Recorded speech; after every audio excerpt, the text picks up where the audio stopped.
Gus Baha dan Gus Wagub. Senang sekali saya diajak Pak Ketua di sini, Pak Gus Baha. Saya ini diamanatkan sebagai Ketua Ikatan Pegawai atau istilah populernya Ketua Serikat Buruh, Gus Baha. Serikat Buruh Berdasi ceritanya. Nah, memang ya Gus, setelah masuk di mengemban amanat ini, kita juga baru paham betapa kompleksnya memanage teman-teman sendiri dengan berbagai kepentingan, keinginan, ambisi, passion dan seterusnya. Kita juga di sisi lain kita juga paham mengenai kebijakan-kebijakan lembaga yang dikomandani Pak Ketua, ada Pak Anto, Pak Sarwono itu yang mengurus SDM. Memang dari segi berbagai kebijakan itu kadang-kadang hanya memuaskan yang lebih sedikit, ya Gus Bahaya. Tetapi ekspektasi teman-teman itu kan juga tinggi. Karena ketika berkarir itu yang ingin dicapai banyak. Tadi kalau semuanya punya pemahaman seperti filosofi kiai tadi ya, mungkin semuanya bahagia dan OJK itu mungkin tidak perlu ada promosi, gitu ya. Dan ringan semuanya. Tetapi ternyata tidak. Masing-masing pegawai juga punya kepentingan, punya passion, punya ekspektasi. Pimpinan kita masing-masing juga punya passion, punya keinginan, punya ekspektasi yang kadang-kadang lebih kepada ego sektoral masing-masing. Nah, Gus, tugas saya pribadi, karena saya ingin menjembatani itu juga, sementara diri saya juga punya passion juga. Bagaimana caranya kita memanage lebih kepada diri saya, Gus, untuk bisa menjembatani di antara, mengkomunikasikan di antara pimpinan dan juga pegawai supaya lebih amanah tanpa didasari, saya sudah berusaha, Gus Bahaya, tetapi cara terbaik seperti apa ini untuk diri saya ataupun nanti teman-teman yang juga menjadi pimpinan seperti Pak Aman ini juga mengomandani pangkowihan kata Pak Ketua tadi ya. Dia juga harus adil dengan pasukannya, tetapi juga harus dapat melayani pimpinan dan seterusnya. Yang masing-masing juga punya ambisi, passion masing-masing. Gitu. Itu saja Gus, simple saja. Dan bagaimana juga memanage ekspektasi teman-teman, harapannya tinggi juga kepada pimpinan. Demikian Gus. Terima kasih. Assalamualaikum warahmatullahi wabarakatuh. Anung Hirlianto nama saya. Ya. Coba cekek. Saya dengan Pak Ketua sama, Gus Pak, di Kampung Solo sama. Popongan sawit, popongan. Untuk Bismillahirrahmanirrahim.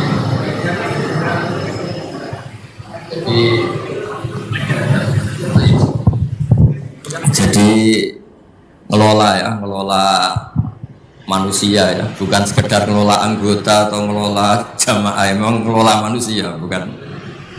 Itu ya harus tabah, sehingga dibutuhkan undang-undang, aturan tuh, karena kalau selera itu, kalau saya tentu cerita di Khazanah Kiai. Kalau Khazanah Kiai itu ada kata-kata gini, ridhon nas ghayatun la tudrak. Kamu nyari semua orang puas itu suatu yang muhal, yang nggak mungkin.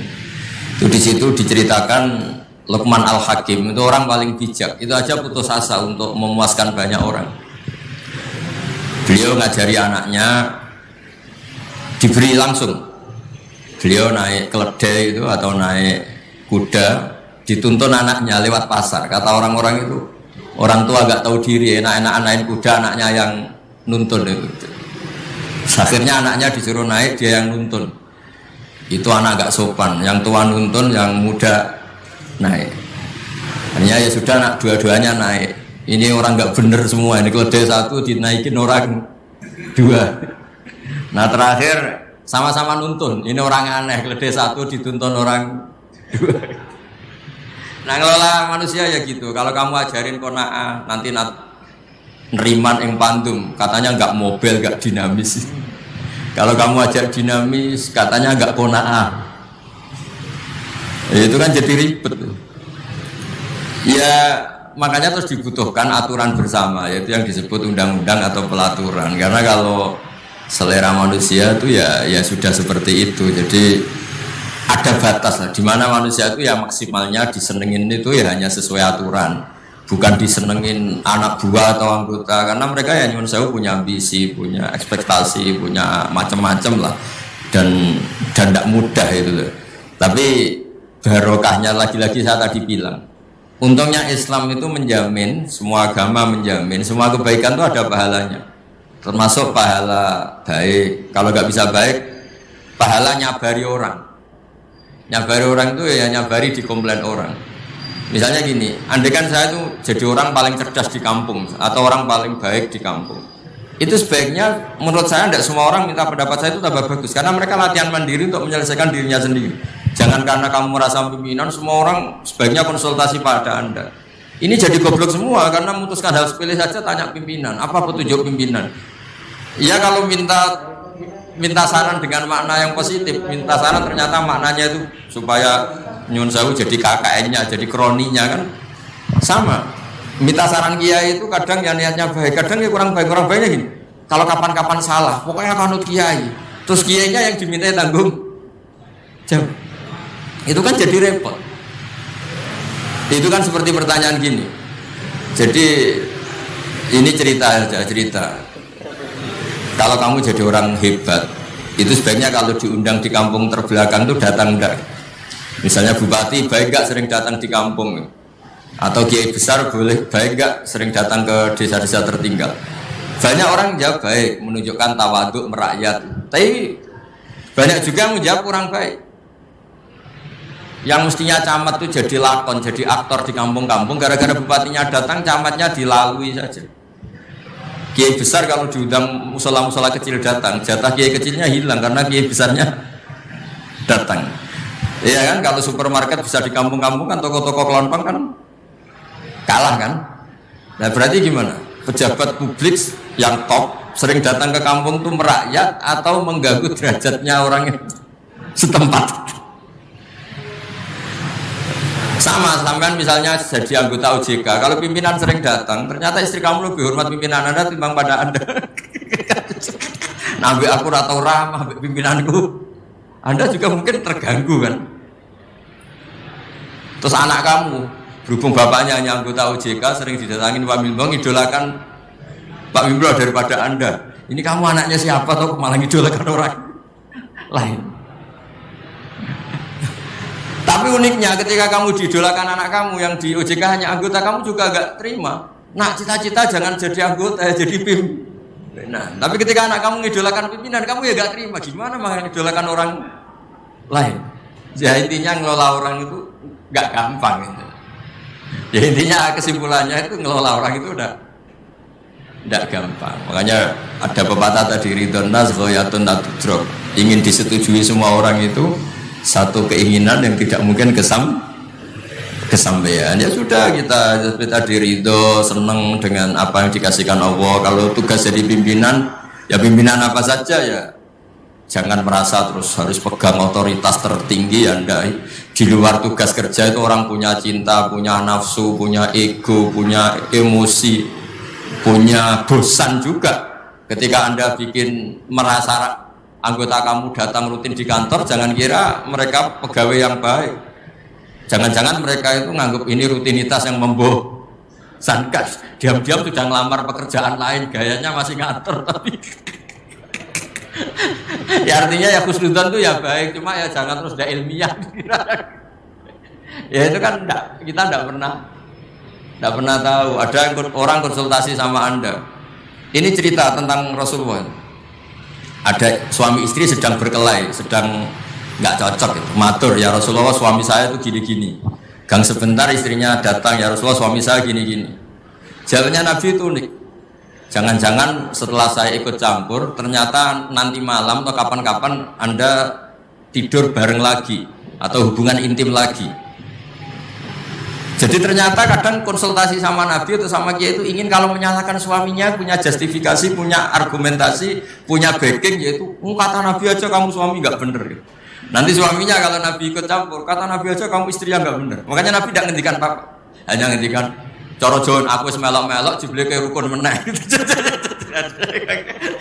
Ya, misalnya saya jenengan lapor nang Pak Wimbo, lapor gini-gini saya komentar. Oh dasar wong Solo. Nah, ternyata jenengan rukun lagi terus cerita, Pak kata Gus Bak jenengan itu begini kan saya yang berabe. Artinya gini, kalau Anda dituakan, tidak semua orang konsultasi itu harus kamu jawab. Karena yang tahu peta hati manusia itu siapa? Nah itu rahasianya kenapa kiai kalau dilapuri orang konflik guya-guyu itu bukan kiai takoi ra jelas, itu ada ilmunya, guya-guyu gak jelas.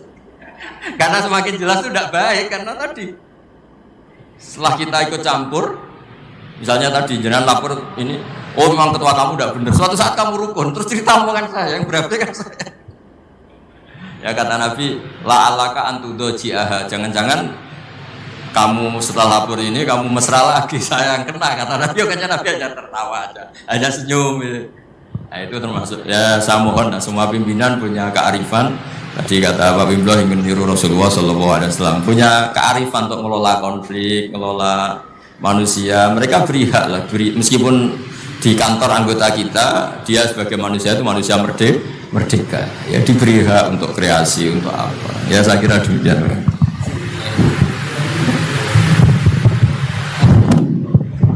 Ya, betul Gus Bah, ini kayaknya kalau kita lanjutkan bisa sampai Isya ini, Gus. Ya, sampai Isya. Karena mungkin, dan ini belum terkoneksi lagi ya. Ya udah, mungkin nanti ini karena keterbatasan waktu. Satu aja ya, singkat, nggak boleh tambah lagi. Ya satu aja, silakan. Singkat 1 menit. Enggak, terima kasih Pak Ketua. Mohon izin Gus Bah, Gus Yasin. Satu aja Ustadz, saya tuh waktu mulai kerja itu dinasehati. Ya, pengen lihat dari sisi agama. Nek atimu resik, nyambut gawemu enteng. Nah, itu kira-kira gimana konsep dalam beragama Ustadz? Matur nuwun. Ya hati bersih itu ya tidak nuruti nafsu gitu. Di tempat kerja kan kalau hati kamu tidak bersih, melihat orang yang gajinya lebih tinggi, wah nggak enak jadi saya, enak jadi itu. Lama-lama melihat orang yang cantik, nggak enak jadi saya, istri saya jelek itu cantik. Gitu. Hati nggak bersih itu semua masalah jadi masalah, yang nggak masalah saja jadi masalah. Ketika hati bersih, Anda pakai mobil merek apa saja, tahunnya mungkin tahun yang sudah sepuh aja bisa syukur. Tapi ketika hati nggak bersih, itu tidak ada syukurnya kan. Jadi makanya kata orang-orang tua itu, seneng orang itu karek kue, maksudnya seneng tidak itu terserah kamu, karena yang ngelola hati kita ya kita. Makanya teman saya haji itu kalau cerita itu lucu. Pagi-pagi Pak Wimbo itu ada istri bikinkan teh suaminya. Terus kata teman saya, itu istri orang itu baik, bikin teh untuk suaminya. Terus kata istrinya dia, gimana tukeran?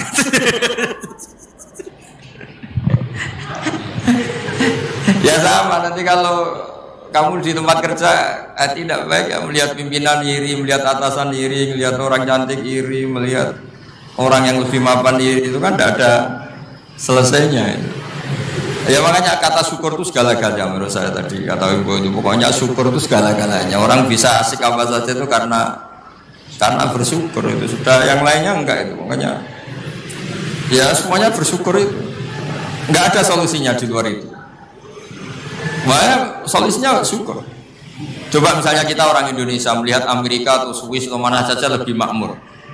Coba apa Anda siap jadi orang Swiss? Di sana dianggap imigran, sudah gitu dianggap pendatang, eksistensi kita. Mendingan jadi orang Indonesia, karuan warga negara kita. Daripada ngeluh membanding-bandingkan dengan negara lain, mendingan bersyukur jadi warga apa? Indonesia. Karena Anda disuruh jadi warga negara sana juga gak siap gitu. Sudah gitu wajahnya dipertanyakan, ini wajah Swiss apa Solo? Kan malah jadi panjang kan? Masih ngurus warga negara macam-macam. Sementara kita di Indonesia langsung jadi penduduk sah. Semuanya kata kuncinya itu syukur tadi. Hati resik itu ya maknanya syukur itu. Ya, saya kira.